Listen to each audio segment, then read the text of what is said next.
There's a moment in the desert that no map prepares you for. You've been walking, long enough that you stopped counting. The sun is low, the air is gold and thin, and the sand holds the heat of a whole day under your feet. You stop, and for some reason, you turn around. You want to see how far you've come. You want proof. You want the line of footprints stretching back to the place you started, the place that made sense, the place where you knew who you were. But the wind has already taken them. There's no line behind you.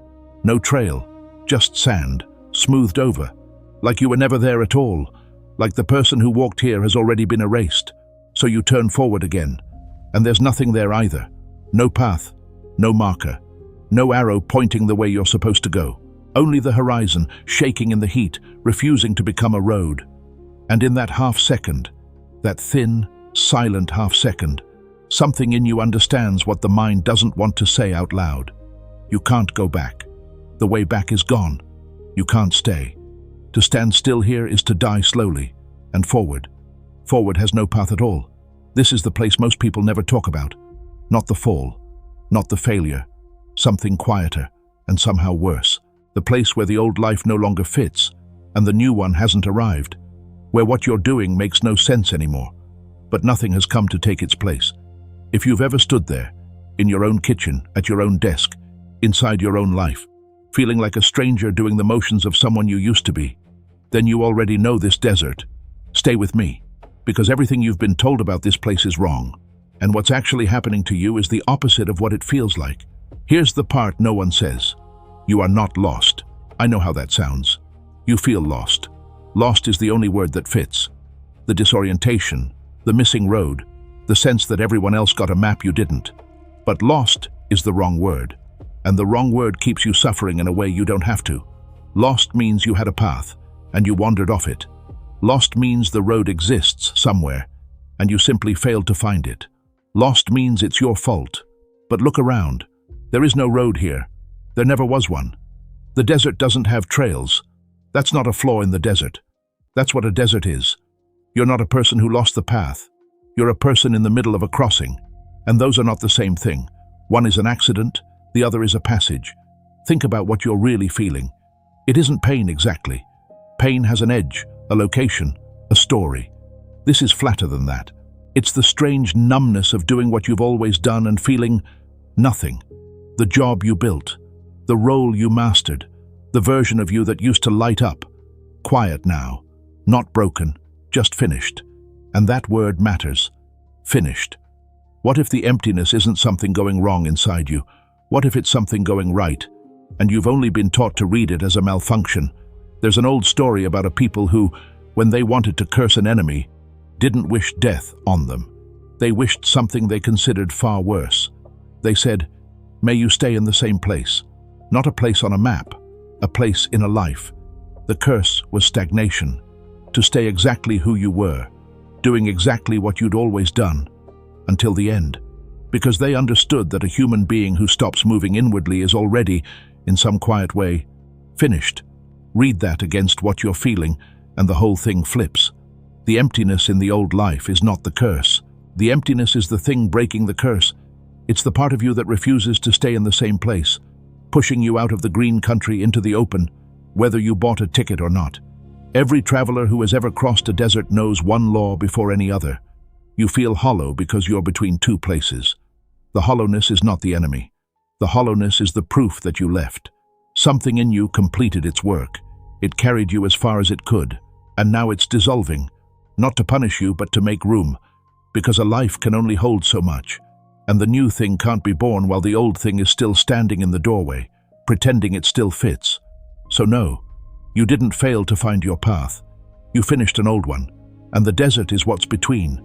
The question is no longer, how do I get back? That place is gone, and the wind already took your footprints. The question is the one the desert has been asking you this whole time, in a language older than words. Can you cross? Let me put you inside an ordinary Tuesday. Yours, probably. You wake up. The alarm, the same ceiling, the same gray light. You move through the morning the way water moves through a pipe. No thought, no friction, just the shape of a routine that runs itself. Coffee, screen. The drive or the commute from the bed to the desk.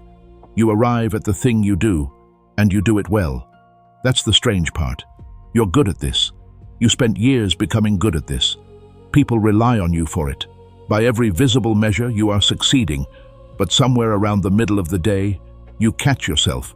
You're in the meeting or the task or the conversation, and a part of you is watching from the back of the room, watching you say the words, watching you nod, watching your own hands do the work, and that part of you feels far away, like it's already packed its bags, like it left the building weeks ago and only your body didn't get the message. That's the first voice. Call it the one that already left. It doesn't argue. It doesn't rage. It just withdraws. It stopped wanting the things it used to want. The promotion feels grey. The win feels like a chore. The future you were building toward looks like a room you've already lived in. And then there's the second voice. The second voice is afraid, because the second voice does the math. If I'm not this, what am I? If I let this go, what holds me up? If I walk away from the only map I've ever had, where exactly do I think I'm going? The second voice wants the footprints back. It wants the trail. It would rather stay in a life that's slowly killing it than step into open sand with no guarantee. And here's what nobody tells you. Both voices are right. The one that left is right. Something is over. You can feel it the way you feel weather change in your bones. Pretending otherwise is its own kind of dying. And the one that's afraid is right too. There is no guarantee. The new path will not appear on demand. You cannot think your way to it. You cannot Google it, or buy a course on it, or schedule it for next quarter. You've probably already lived the proof. You've drafted the message, the resignation, the hard conversation, the I can't keep doing this. You wrote it out, late at night, every word true, and then you deleted it. Not because it was wrong, because the second voice asked its one cold question. And then what? And you had no answer. So you closed the laptop and you went to work the next morning, and you performed the old self one more day. That's the freeze, and you can stay in it for years. People do. They stay so long they forget there was ever a part of them that wanted to leave. So you freeze, right there, in the middle of your own competent, successful hollow Tuesday. 1 foot in a life that's finished. 1 foot in a desert with no road. That's not weakness. That's the most honest place a human being can stand. And almost everyone, at least once, has to stand there. The only real question is whether you understand what you're standing in. Because if you call it failure, you'll run back toward the wind that took your footprints. And if you call it a crossing, you might just learn to walk. Before we go deeper into the desert, one thing. If any of this is landing, if you recognize that part of you that already left the room, do something small for me. Drop one word in the comments. Just one. The thing you still do every day that you can't feel anymore. No explanation. One word.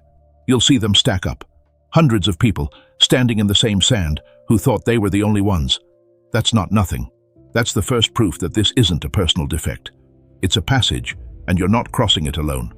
And if the video's reaching you, tap the like. It's how more people standing in this exact place get to find it. Okay, let's keep walking. To cross the desert, you first have to understand why the green country behind you turned to sand in the first place. Because it didn't always feel empty. Once, that life thrilled you. So what actually happened? The answer lives in something quiet and relentless inside your own head. The way your mind makes meaning, and the way it takes meaning back. Start with a simple truth about the brain. It is not a camera. It does not sit there passively recording the world. Your brain is a prediction machine. Every waking second it's running a forecast, guessing what comes next, then checking the guess against what actually arrives. When the guess is good, it relaxes. When reality surprises it, it lights up, leans in, pays attention. Hold on to that, because it explains everything. Attention follows the gap between expectation and reality. When there's a gap, you feel alive. When the gap closes, you go quiet. You already know this in small ways. The song you loved so much you played it 100 times, until it went flat, and you couldn't hear what you once heard in it. The new car that smelled like possibility for a month, and then was just the thing in the driveway. The view from a window that stopped you in your tracks the first week, and that you now walk past without seeing. Nothing about the song, the car, or the view changed. You finished predicting them, and the moment a thing becomes fully predicted, your brain quietly stops spending attention on it. It files it under known and looks away. Now think about what learning a new life feels like. The first month of a job you wanted. The first season of a relationship. The first time you walked into a room as the new version of yourself. Everything is gap. Everything is unpredicted. Your brain is flooded with signal, and signal feels like meaning. You come home tired and electric. You think, this is it. This is the thing. But the machine is built to close gaps. That's its entire job, so it learns. It maps the terrain. The unpredictable becomes predictable. The new becomes known, and the known generates no signal. Psychologists have a cold, accurate name for one piece of this. They call it hedonic adaptation, the tendency of every high to fade back to baseline. Win the thing, and the joy spikes, then settles. Get the raise, the house, the title, and within weeks the nervous system has absorbed it, filed it under normal, and gone looking for the next gap. They even have a name for the whole loop, the hedonic treadmill. You run, and the belt moves under you, and you stay in exactly the same place. Faster running doesn't get you anywhere. It just exhausts you in position. It's not that you're ungrateful. It's not that you chose the wrong life. It's that meaning, as your brain manufactures it, is the felt sense of a gap closing.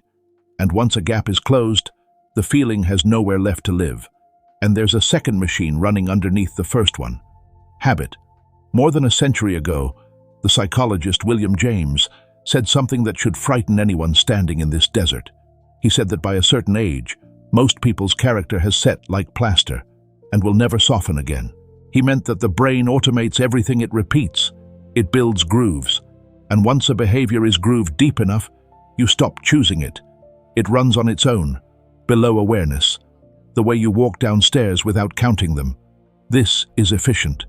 It's also how a life quietly captures a person. The role you built didn't just become familiar, it became automatic. The morning, the commute, the way you answer when someone asks how you are, grooved so deep that the you who chose them years ago is no longer at the wheel.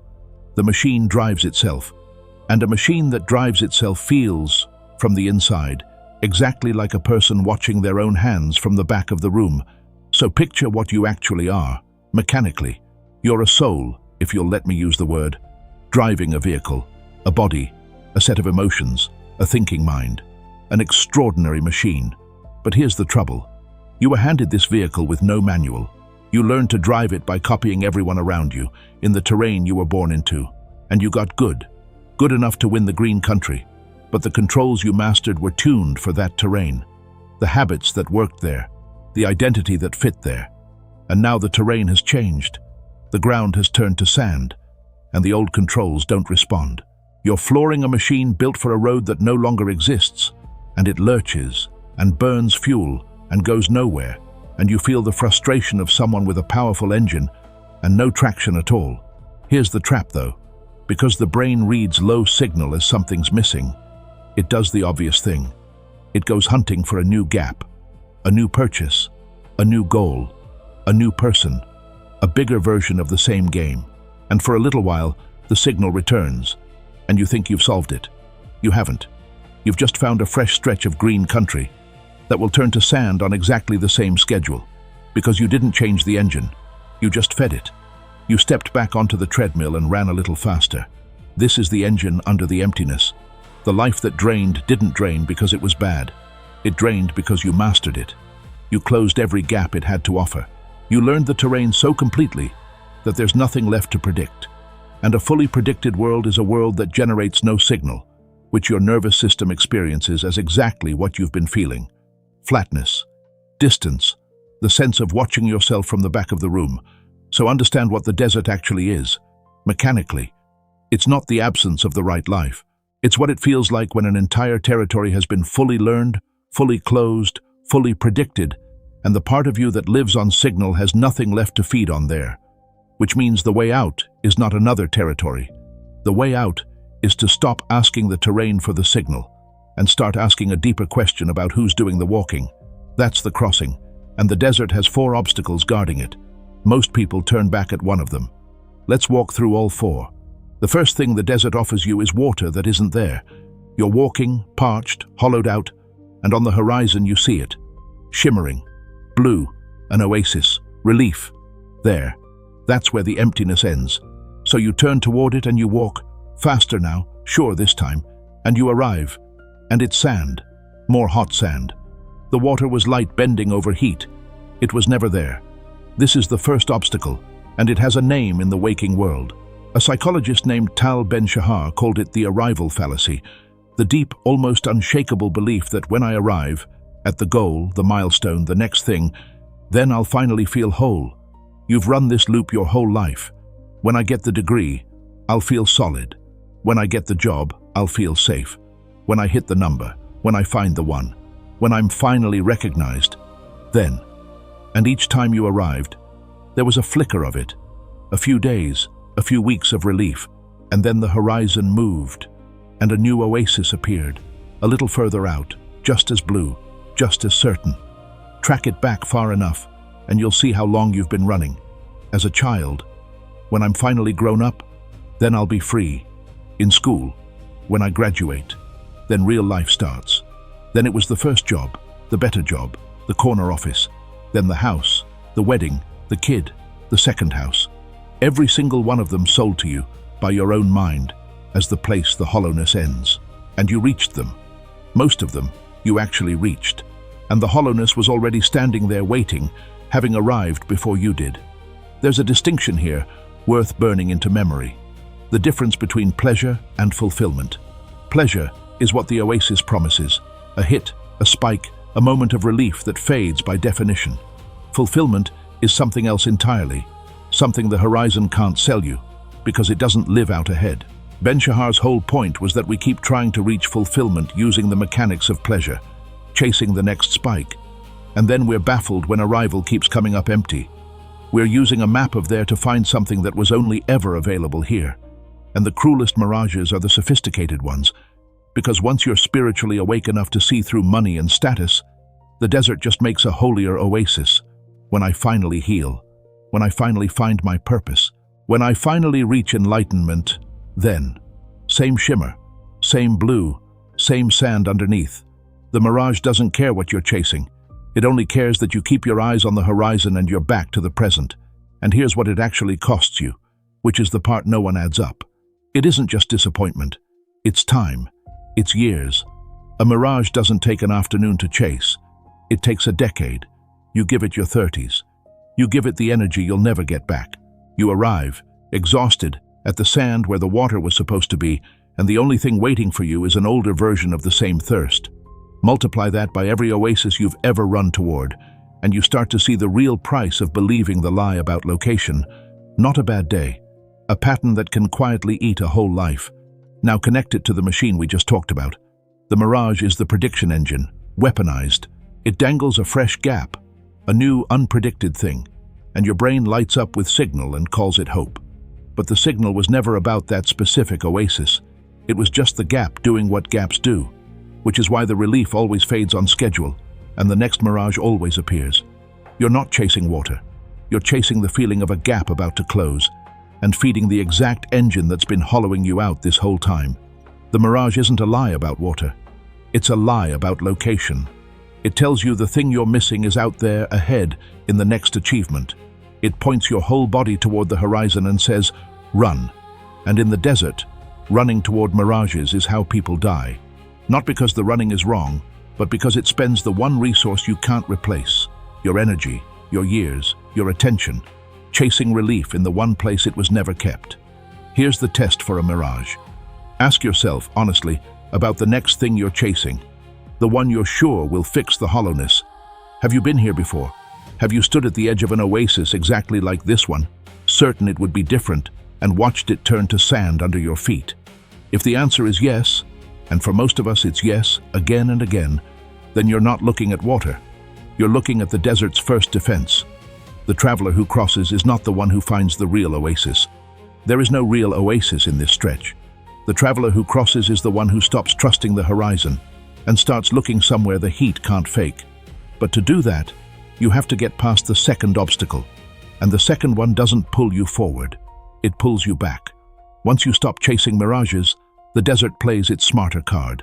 It makes you want to go home. Not forward. Back. Back to the green country.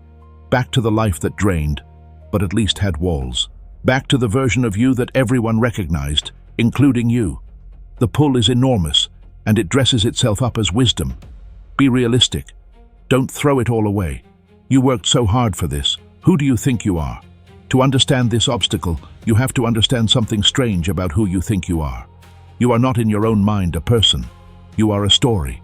From the time you could speak, your mind has been building a narrative. I'm the responsible one. I'm the one who made it out. I'm the achiever. I'm the strong one. I'm the one this family relies on.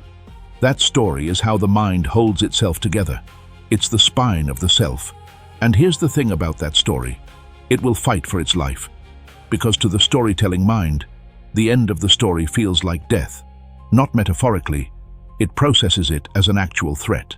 So when a chapter genuinely ends, when the role that defined you stops fitting, the mind doesn't celebrate. It panics. It floods you with reasons to keep the old story running, even past the point where it's true. That's the pull to turn back. It is your own narrative mind, terrified of its own next page, dragging you toward the only identity it knows how to be. Watch how it disguises itself. It almost never shows up as fear. Fear would be honest, and you might listen to it differently. Instead, it shows up as reason, as maturity, as the voice of every sensible person you respect. Don't be dramatic. Everybody feels this way. You have responsibilities. This is just a phase. Push through it. It borrows the language of wisdom to do the work of terror. And it's persuasive, because every word it says is half true. And the pull doesn't only come from inside you. This is what makes it so strong. The people around you are invested in your costume too. They built their sense of you on it. The friends who know you as the reliable one. The family who needs you to keep playing the role you've always played. The partner who fell in love with a version of you that's now dissolving in the heat. When you start to change, they feel it as a kind of loss. And most of them, without meaning any harm, will pull you back toward the person they're used to. You've changed. You're not yourself lately. I miss the old you. They mean it kindly. But what they're really saying is, please put the costume back on. It's easier for all of us. And the desert asks you to do the hardest thing a person can do under that pressure, to keep walking anyway, to let people grieve a version of you that needed to end. And it asks the question that stops most travelers cold. If I'm not this, who am I? Sit in that question, because it's the doorway, not the enemy. The doorway. The reason it terrifies you is that you've confused what you do with who you are. You built an identity out of a role. The title, the function, the performance everyone applauded. And now the role is ending, and it feels like you are ending. But consider how you're actually put together. There's a body, the machine, the hardware, the part of you that ages and tires and carries you around. There's a mind, the thinking, the planning, the running commentary. There's a field of emotion, the wanting and fearing and loving that moves through you. And then there's something the old traditions insisted on, underneath all three. The one who has a body, but isn't the body. The one who watches the thoughts, but isn't the thoughts. The one who feels the emotions pass, but isn't any single one of them. The role you're grieving was stitched onto the outermost layer. It was a costume the deepest part of you put on to move through one season of life. A good costume, a useful one. People loved it, and that felt like being loved. But a costume is not a body, and a body is not the one wearing it. You are not the uniform. You are the one who reports for duty underneath it. There's old wisdom that cuts straight to this. Don't ask what your purpose is. Ask who you are. Because purpose is something you do, and it changes with the seasons. Who you are is the one walking, the one who put on the costume, and the one who can take it off and still be there in the morning. Picture it concretely. The person who finally leaves the career that hollowed them, or the relationship that ended in everything but name, and who spends the first weeks in a kind of vertigo. I don't know who I am without it. They mean it as despair, but heard correctly, it's the most hopeful sentence a person can say, because it means the costume is finally off, and the one underneath is about to find out it was never the costume that kept it alive. The pull to turn back is the costume begging you not to remove it. It tells you that without it, you're nothing. It's lying, but you won't find that out by arguing. You'll only find it out by walking forward into the one thing the costume can't survive, the heat. Deeper into the desert, the sun comes for everything you're carrying. The midday heat is merciless, and it does one thing with absolute consistency. It makes you let go. Every traveler who crosses learns the same lesson, usually too late to do it gently. You cannot carry it all. The weight that was fine in the cool green country will kill you here. So one by one, you start setting things down. This is the third obstacle, and it's the one that breaks people open. Because what the desert strips from you isn't your luggage, it's your mask. 100 years ago, Carl Jung gave this a name. He called it the persona, from the Latin word for the mask an actor wore on stage. The persona is the face you show the world. The polished, competent, acceptable version. The one that learned, very early, exactly what to perform to be loved, to be safe, to belong. Most of us spend the first half of life building it, perfecting it, mistaking it for ourselves. And then comes the desert. And the desert does not care about your mask. The heat gets behind it, loosens it and starts to pull it off. And it is agonizing, because it's been fused to your face for decades. You feel like you're losing yourself. You're not. You're losing the performance of yourself. Jung had a word for what's actually happening in this fire. Individuation. The long, difficult process of becoming who you actually are, instead of who you were trained to be. And he was clear about something we'd rather not hear. It doesn't happen in comfort. It happens when the old structure collapses. It happens in the heat. He also said the timing isn't random. The first half of life, he believed, is for building the persona, the career, the role, the reputation, the place in the world. That work is necessary. You're supposed to build the mask. But around the middle of life, something turns. The very thing you spent decades constructing starts to feel like a cage. And that's not a breakdown. It's the second half of life arriving, with a different job, to take apart, carefully, what the first half spent so long putting together. Most people experience that turn as a crisis. Jung saw it as an invitation. The same fire, read two different ways. And the heat doesn't only strip the mask, it surfaces what the mask was hiding. Jung called that the shadow. Everything about yourself you exiled to be acceptable. The anger you weren't allowed to feel. The need you learned to hide. The dream you buried because it wasn't practical. The part of you that was too much or too loud or too strange for the role you took on. You didn't kill those parts. You can't. You just locked them in the basement of yourself. And in the desert heat, the basement door swings open and they come up to meet you. It feels like falling apart. It's actually the return of everything you abandoned in order to fit. There's an even older name for this stretch of the crossing, from people who studied how humans pass from one life stage to another. They called it the liminal phase, from the Latin for threshold. A scholar named Arnold van Gennep mapped it. Every real passage he found has three movements. First, separation. You leave the old world. Then the liminal middle, the threshold, where you are no longer what you were and not yet what you'll be. And finally, reincorporation. You return, remade with a new place. The desert you're in is the middle movement, the hardest one, the one with no name and no ground. Every traditional culture knew about this zone. That's what a rite of passage was, a deliberate trip into the desert.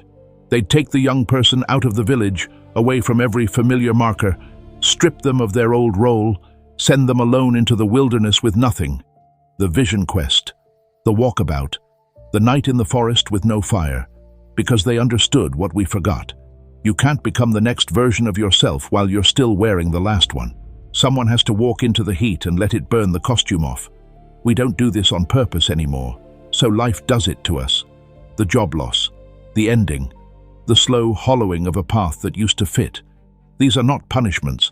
They are the rite of passage nobody scheduled. The heat, arriving uninvited, to take what you were never meant to carry across. And there's an instinct that wakes up in the heat, if you let it. The instinct to strip down on purpose, to stop performing, to stop managing how you come across, to say, even just to yourself, before anything else, before any role or title or proof, let me just be the thing I actually am. That instinct is not a collapse. It's the oldest movement of a soul that's done pretending. And here is the mercy hidden in the cruelty. What burns in that heat is only ever the costume, the mask, the performance. The thing you're terrified to lose was never you to begin with. What's left when the mask is gone is the harder thing to face, because now there's no performance left to hide behind. And that's when the sun goes down, and the fourth obstacle arrives. Everyone warns you about the desert sun. No one warns you about the desert dark. When the sun drops, the heat vanishes in minutes. and a cold comes that you were not prepared for. The stars are merciless and far. There's no fire, no landmark. You can't even see your own hands, and in that dark, the last thing goes, the last thing the heat didn't take. Your certainty that there's another side at all. This is the fourth and deepest obstacle, and 500 years ago, a Spanish mystic named John of the Cross gave it the name we still use. He called it the dark night of the soul. He wasn't talking about a bad mood. He was describing something precise and terrible. The stage in a person's inner life when everything that used to give them meaning goes silent. The old comforts stop comforting. The old beliefs stop holding. Even the sense of who you are. Even, he said, the felt presence of God seems to withdraw completely. You are left in total dark, with nothing to grip. He even described it in layers. First, the night of the senses, when the pleasures and props you leaned on stop working, when nothing out there satisfies anymore. And then, far deeper, the night of the spirit, when even your inner certainties go dark, when the very faith that carried you seems to abandon you at the exact moment you need it most. That second night is the one that breaks the strong, the ones who made it through everything else by sheer belief, and then watch even belief dissolve in their hands. And almost everyone, in that dark, concludes the same thing. I've gone wrong. I've lost everything. This is the end. But John of the Cross said something the modern world has almost entirely forgotten. He said the dark night is not the absence of the journey. It is the deepest part of it. It's not the place where the soul gets lost. It's the place where the soul finally lets go of everything false enough to be seen by light it had outgrown. The darkness isn't God leaving. It's God removing the things you'd mistaken for God, so that what's left is the real thing, met directly, with nothing in between. There's a practice in old contemplative traditions, sometimes described with two simple words that mean not this, not this. You go inward, and to everything you find, you say, not this. And it's worth actually walking it, slowly, the way the night walks you through it, whether you agree to or not. Am I this body? You watch it, the breath, the weight, the ache in it, but you are the one watching. So, not this. The body is something you have. Am I these thoughts? You watch them arrive and leave, one after another, with no permission from you. But you are the one who notices them come and go. So, not this. The thought is something that passes through. Am I this emotion? The fear, the grief, the wanting? It moves in you like weather. But you are the sky it moves across, not the weather itself. So, not this. Am I this story? My name, my role, my history, the whole case I've built for who I am. But you can set it down, examine it, doubt it, and still be here, looking. So, not this either. Not this. Not this. Stripping away every single layer you could lose and still exist, until you arrive at the one thing left when everything sayable is gone, the one doing the looking, the bare I am underneath every costume the word ever wore. That's what the dark night does to you. By force, it takes everything you could point to and call yourself, and it removes it, in the dark, where you can't watch it go. The mirage took your false hope, the heat took your mask, and the night takes the last thing, your need to know, your demand that the crossing come with a guarantee, and what's left, when even that is gone, is not nothing. It's you, the one underneath, the one who was walking before the costume, who will be walking after it, the one the heat couldn't burn because it was never made of cloth. The old awakening tradition said this part of you was never actually in danger, it only felt like it was, because you were so completely identified with everything that could be lost. You spent your whole life so fused to the body, the role, the story, that every threat to them felt like a threat to you. And so you lived afraid, of loss, of ending, of death itself. The night is where that identification finally breaks, not because you're strong enough to break it, because the dark leaves you nothing else to hold. And then, and this is the part you cannot believe while you're in it, the sky begins to gray at the edge. Not because you found the path, you didn't, but because the night was never permanent. It was the last obstacle, and on the far side of it is morning.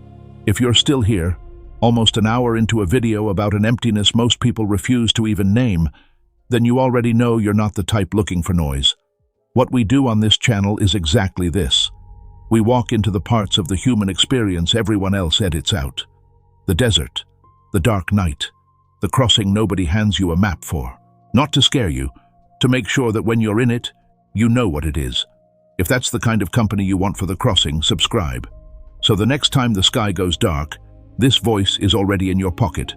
Now, let's close the loop. Stand back from the whole crossing for a moment and look at what just happened to you. 4 obstacles. The mirage, the pull to turn back, the heat, the night. You probably met them as 4 separate enemies. 4 different kinds of suffering, arriving at 4 different stages, each one its own private hell. They were never 4 things. They were one thing, wearing 4 faces.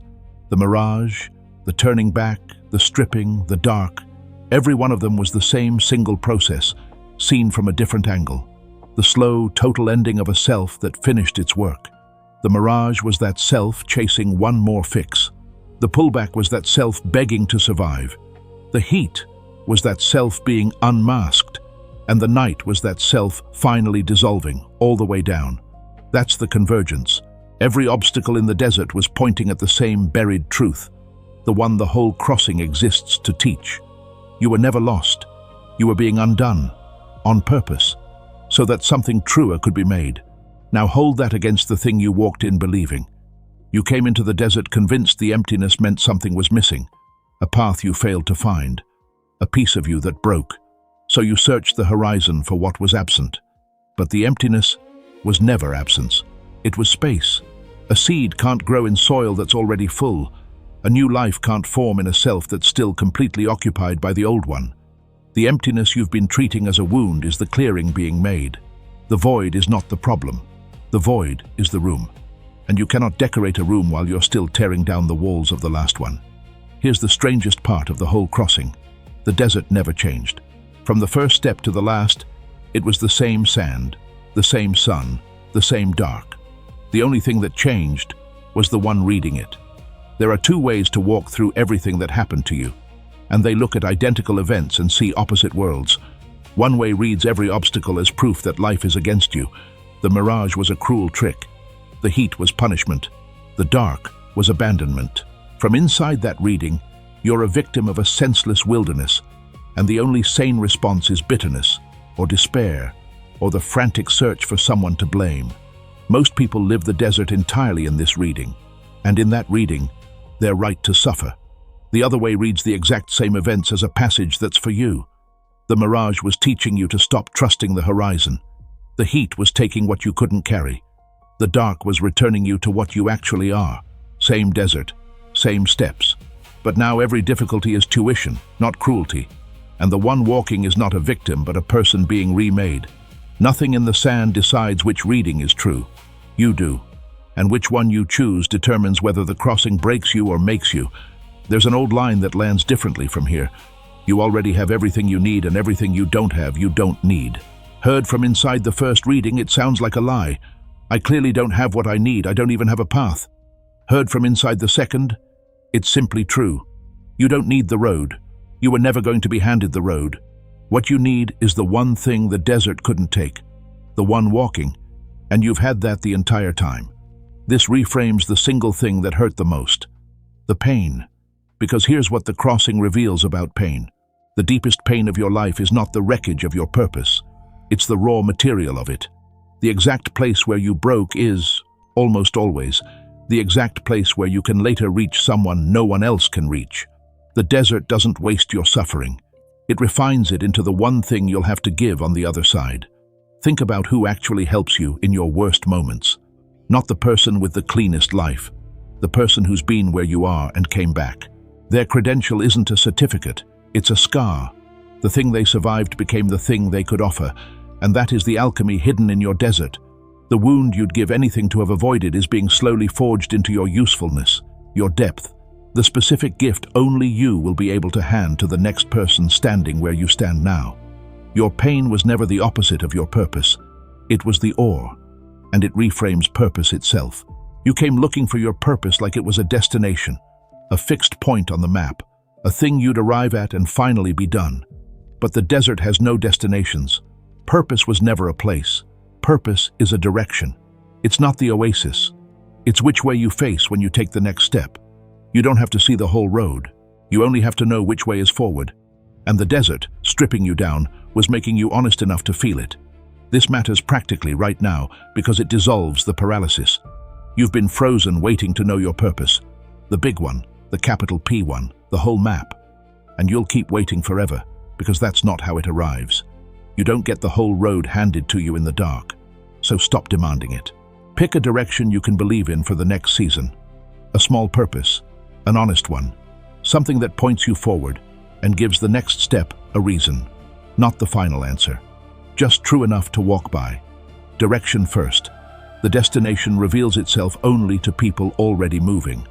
There's an idea for where the new direction actually lives. People sometimes picture it as the meeting point, where what you love, what you're good at, and what the world needs all overlap. But run it through everything the desert just taught you, and it sharpens into something deeper. The real meeting point isn't where your resume meets a market. It's where the unmasked you, the one left standing after the night took everything false, meets a genuine need in the world. That intersection can't be faked, and it can't be found by the costume. Only the stripped-down, honest self can even see it, which is why you had to lose the mask before the direction could appear. So the question changes. The whole time, you were asking, what should I do? Where's my path? What's my purpose? Wrong question. That's asking the terrain for a signal it can't give. The real question, the one every obstacle was carving into you, is older and quieter. Who are you, underneath everything you could lose? Because that one, the one who walked before the costume and kept walking after the dark, that one doesn't need to find the path. That one is the path. And a road appears under the feet of someone who knows who they are. In a way, it never will for someone still searching the horizon for permission. You don't find your way out of the desert by finding the road. You find it by becoming the kind of person a road can finally form beneath. So let's go back to the beginning. You're in the desert. The sun is low. You stop and you turn around. And you look for the line of footprints proving where you came from. And the wind has taken them. There's no trail behind you. But this time, you understand what that means. The footprints are gone because that person is gone. The one who needed the old map. The one wearing the costume. The one chasing the mirage. The wind didn't erase your past out of cruelty. It erased it because you don't live there anymore. And you turn forward, and there's still no road. Just open sand and a shaking horizon. But you're not looking for the road now.